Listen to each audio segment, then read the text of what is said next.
continuing with the chapter Uni-Polar World, US Unilateralism. So in this chapter we are discussing about the role of USA, how USA had become very powerful after 1991, that is after the downfall of the Soviet Union. Now since there was no other nation to assume power or to get hold of power, so USA was the only nation that had become very powerful after 1991. Okay, so in the last classes we have had a look at how USA was able to free Kuwait and at the same time was also able to free the Iraqis, isn't it? So in this particular two operations, now what we have seen is the involvement of USA to its fullest. That means it took the decision without any interference from any other countries or without the other countries having to say anything with regard to the operation which it had conducted. Okay. Now today also we are going to have a look at the third operation which the US had undertaken. Now this is known as Operation Enduring Freedom in Afghanistan. Now, Operation Enduring Freedom most commonly refers to the US-led combat mission in Afghanistan. Okay, that means now it wanted to free Afghanistan from the Taliban and the Al-Qaeda leaders. Okay, now so Operation Enduring Freedom is also affiliated with counter-terrorism operations in other countries targeting Al-Qaeda and remnants of the Taliban. So the main motive behind launching of Operation Enduring Freedom was to free Afghanistan from the Taliban rulers as well as the Al-Qaeda rulers. And besides that, it was also a lesson to the entire world to bring an end to terrorism. Okay. Now, Operation Enduring Freedom was the official name used by the US government for the global war on terrorism. Actually, the main motive behind the Operation Enduring Freedom was to free the entire world from terrorism, isn't it? So terrorism, where the terrorists are attacking everyone, isn't it? Even if it is targeting the country, but what is happening? The civilians are also getting targeted, isn't it? So the entire nation is living in fear because of terrorism. So the main motive behind this Operation Enduring Freedom was to end the global terrorism because it was an enemy to all the civilians of the world. So on 7th October 2001, in response to the September 11 attacks, President George Bush announced that airstrikes targeting Al-Qaeda and the Taliban had begun in Afghanistan. So Operation Enduring Freedom primarily refers to the war in Afghanistan. Okay, that means now September 11th. So there was a terrorist attack in USA, isn't it? The Twin Tower, you already heard about it. So in order to fight against terrorism, so the President of America had launched this particular operation in order to free the entire world from this terrorist, okay, that is usually the Taliban and the Al-Qaeda. So it was sort of a war in Afghanistan. Now, so on September 11th, what had happened was a series of attacks had taken place in America. Okay, so America knew that the hand behind this attack was the Al-Qaeda's and the Taliban's, which had attacked the USA, which was a very powerful nation, particular at that particular time.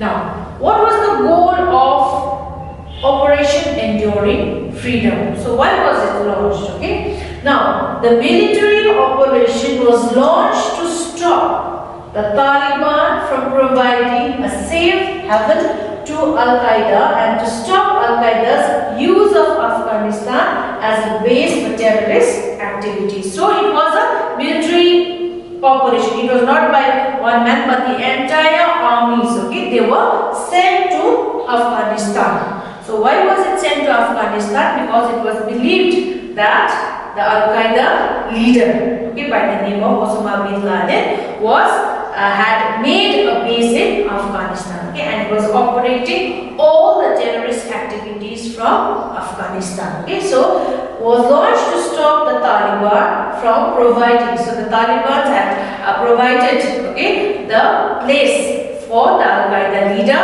and from Afghanistan he was operating. So all the terrorist activities were being operated from Afghanistan. So it was to stop the Al-Qaeda's rule of Afghanistan as a base for terrorist activities. So whatever terrorist activities were taking place, so it was, and that is the main leader. Okay, that is Al-Qaeda's main leader, that is Osama bin Laden. He was in Afghanistan. So he was operating all the terrorist activities from Afghanistan. So the US wanted to attack Afghanistan so that it would free from the Al-Qaeda rule as well as from the Taliban. Now, why did the US send troops to Afghanistan in 2001? So what was the reason? Now, the United States invasion of Afghanistan occurred after the September 11th attacks in late 2001 and was supported by close US allies. So, its public aims were to dismantle Al-Qaeda and deny it a safe base of operations in Afghanistan by removing the Taliban from power. Okay. So, now why did the USA send troops to Afghanistan? Was a number of attacks was there made in USA on 11th September 2001. Okay, so USA knew that it was the handiwork of the Al-Qaeda. Okay, and then so it sent its troop to Afghanistan so that it could put an end to the Al-Qaeda ruler, that is Osama bin Laden, and besides that, even to end the Taliban rule in Afghanistan, because the Taliban had given shelter to the Al-Qaeda leader Osama bin Laden. So the main motive behind it was that. Now, so he was the Al-Qaeda leader, okay, Osama bin Laden. Now, a series of 4 terrorist attacks had taken place in USA in the year 2001, 11 September. Okay, so a lot of terrorist activities had taken place. So later on, when investigation was carried out, it was the handiwork of the Al-Qaeda terrorists who acted under the command of Al-Qaeda leader Osama bin Laden. Okay, so he had made his base in Afghanistan. So he was conducting all the terrorist activities from Afghanistan. Okay, now the USA decided to hunt down and liquidate Al-Qaeda and its head Osama bin Laden. So until and unless you bring an end, okay, to the root cause, isn't it, of terrorism, then only can bring an end to terrorism. So now USA was on the lookout of the Al-Qaeda leader, that is Osama bin Laden. Now, 9/11 terrorist attacks on the United States attributed to Osama bin Laden, a Saudi hiding out in the mountains of Afghanistan. So he had made his base in Afghanistan and was operating all the terrorist activities from Afghanistan. So a series of attacks which took place in USA were also done by this particular leader, Al-Qaeda leader, that is Osama bin Laden, September 11th, on September 11, 2001. So the US demands Taliban to hand over bin Laden, but they refuse.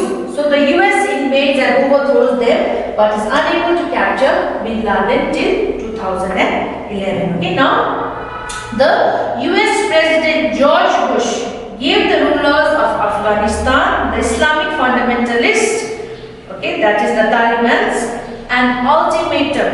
That means a particular date was given so that they could hand over the Al-Qaeda leader to the US. Okay, so who was responsible for the September 11th attack on the USA? And if they were unable to hand over Osama bin Laden to the USA, so they had to share the fate. That means USA was surely to attack Afghanistan. Okay, now the Taliban had asked Osama bin Laden to leave Afghanistan. Okay, but at the same time they did not want to hand over the Al-Qaeda leader Osama bin Laden to USA because they felt that there was no proof to show that Osama bin Laden was the main mastermind of the terrorist attacks which had taken place in the USA. Okay, so the Taliban were not ready to hand over Osama bin Laden to the USA. Okay, now, so USA launches Operation Enduring Freedom to stabilize and democratize Afghanistan before they withdrew, but this proves to be a difficult task. So now the Taliban were not in a position to hand over the Al-Qaeda leader to the USA. Okay, now the Taliban and the Al-Qaeda now they become friends or they become allies. Okay, or they are ready to fight against the USA. Now, since the Taliban refused to hand over Osama bin Laden to USA, now USA launches an attack on Afghanistan. Okay,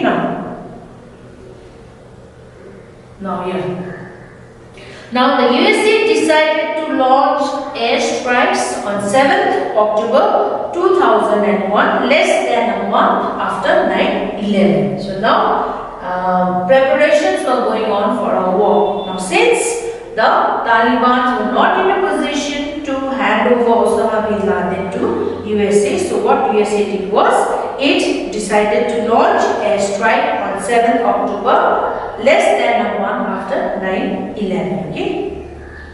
Now, they were getting ready for the war.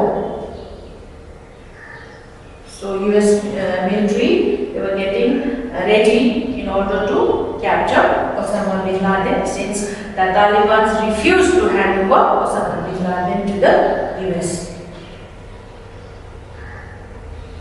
So this was how the USA launched an attack on the Taliban in Afghanistan. Okay, so this was known as Operation Enduring Freedom. So these are all images here. This was how the attack began on the Taliban. So now, later on, the US military was successful in bringing the fall of the Taliban regime. Okay, and the decision to establish an interim government or interim administration in Afghanistan was taken over by the USA. Okay, but later on what happened was the Taliban regrouped and reorganized themselves, that is their Islamic movement, in 2003 and launched a very violent insurgency against the Afghan government. Now, the International Security Assistance Force, US-led military, was successful in building out, or in order to bring, or they were successful in bringing an end to the Al-Qaeda and the Taliban's comrades in the east side. Okay, so later on what happened was they were successful, isn't it? So they were successful, they were able to carry on a raid in order to get hold of Osama bin Laden, who was the mastermind behind all the terrorist activities which were taking place in the world. So the raid on bin Laden's compound in Abbottabad, Pakistan, was launched from Afghanistan. Okay, so he was hiding in Pakistan because Pakistan had given shelter to him, so they got hold of him in Pakistan. So the US military officials said that after the raid, US forces took the body of bin Laden to Afghanistan for identification, and then he was buried at sea within 24 hours of his death in accordance with Islamic tradition. So he was hiding in Pakistan, and again he was taken back to Afghanistan for identification. Okay, so later on, within a period of 24 hours, he was buried at sea, and he was buried according to the Islamic tradition. So Osama bin Laden, the founder and first leader of the Islamic militant group Al-Qaeda was killed in Pakistan on May 2nd, 2011. Okay? So shortly after 1 a.m. Pakistan time, by United States Navy SEALs of the US Naval Special Warfare Development Group. So this brought an end to the Al-Qaeda or the Taliban rule in Afghanistan. But even if the end of Osama bin Laden or the end of Taliban was there, but what happened was, now USA still has kept its troop in Afghanistan. Okay, so in order to assist the Afghanistan government in maintaining security, because even if the downfall of Osama bin Laden was there or the downfall of Taliban was there, but the people of Afghanistan are still living in fear. So there is no peace at all. There is the problem of insecurity there. Okay, so that's why some of the American troops are still there in Afghanistan. So it continues, that is, Afghanistan still continues to live with insurgency, terrorist attacks are still taking place, okay, bomb blasts are still taking place, and violence is still there in Afghanistan. So the Taliban insurgency and violence still continue in Afghanistan. So though the USA did launch the Operation Enduring Freedom in Afghanistan, but it was not successful in totally removing the Taliban rule or the Al-Qaeda influences from Afghanistan. Okay, so now, so the US led Operation Enduring Freedom in Afghanistan. It was a war against terror, because in the beginning only we came to know that it was trying to put an end to all the terrorist activities which were taking place all over the world, and the main mastermind was the Al-Qaeda leader Osama bin Laden, who was controlling everything from Afghanistan. Okay? And attempts at making the world safe for peace, democracy and freedom have yet really been successful. That means now the main motive was to put an end to terrorism. Okay, but even though USA did launch this Operation Enduring Freedom in Afghanistan, but still the US forces are still there, and the people of Afghanistan are still living in fear, because there is still the activities of the Al-Qaeda and the Taliban. So you can say that USA was still not very successful, okay, in freeing the people of Afghanistan. Now the US Operation Enduring Freedom was governed more by its goal of securing the USA against the Al-Qaeda threat, and less by the desire to make Afghanistan and the world at large free from terror. So even though USA had launched the Operation Enduring Freedom in Afghanistan, but when we have a look at it now, since we are talking about US unilateralism, so the main motive behind, okay, this Operation Enduring Freedom was to save USA from this Al-Qaeda's, or in order to protect USA from these terrorists. Okay, and the mastermind was the Al-Qaeda leader Osama bin Laden. So even if it was trying its level best to put an end to the terror of terrorism, but still it was not very successful. Okay, and because still now also there are many terrorist activities still taking place, even though the downfall of the Taliban and the Al-Qaeda leader Osama bin Laden was there, but this Operation Enduring Freedom in Afghanistan was not very successful. Okay, now we had a look at the Operation Desert Storm, we had a look at the Iraqi freedom and the US-led Enduring Freedom, and it can be placed under the flag of US unilateralism in world waters, because in these three operations, now what we see is the involvement of USA at its fullest, is it? So without taking into consideration or without taking into views the views or the decisions of other nations. So it was all in all the US's, okay, the US's mind or the US's decision to carry on with these three operations. Okay, so the main actor in these three operations was USA. Now in contemporary times, now what is said is the world order has definitely been emerging and developing into a multipolar world and limiting the US unilateralism. Okay, so after these three operations, now what we see is, now you do not see so much of power of the USA. Okay, because if only USA was all in all, then what about the other nations of the world? So after these three operations, now what we have seen is, now we have seen the growth of other nations of the world, multipolar world, in order to bring an end to unilateralism. Okay, so with this we end the US unilateralism, or the unipolar world, where we see, or where we saw the involvement of the USA and its friends. Okay, so what I would like you all to do is, so go over the notes which I have given, okay, which has been sent through WhatsApp. And if you have a textbook, just read it through it once, because these three operations, you just have to have an idea about what was the involvement of USA, or what role did USA play. Okay, so with this we come to the end of the chapter. So in the meantime, notes will be sent to the WhatsApp group. Thank you. Have a nice day.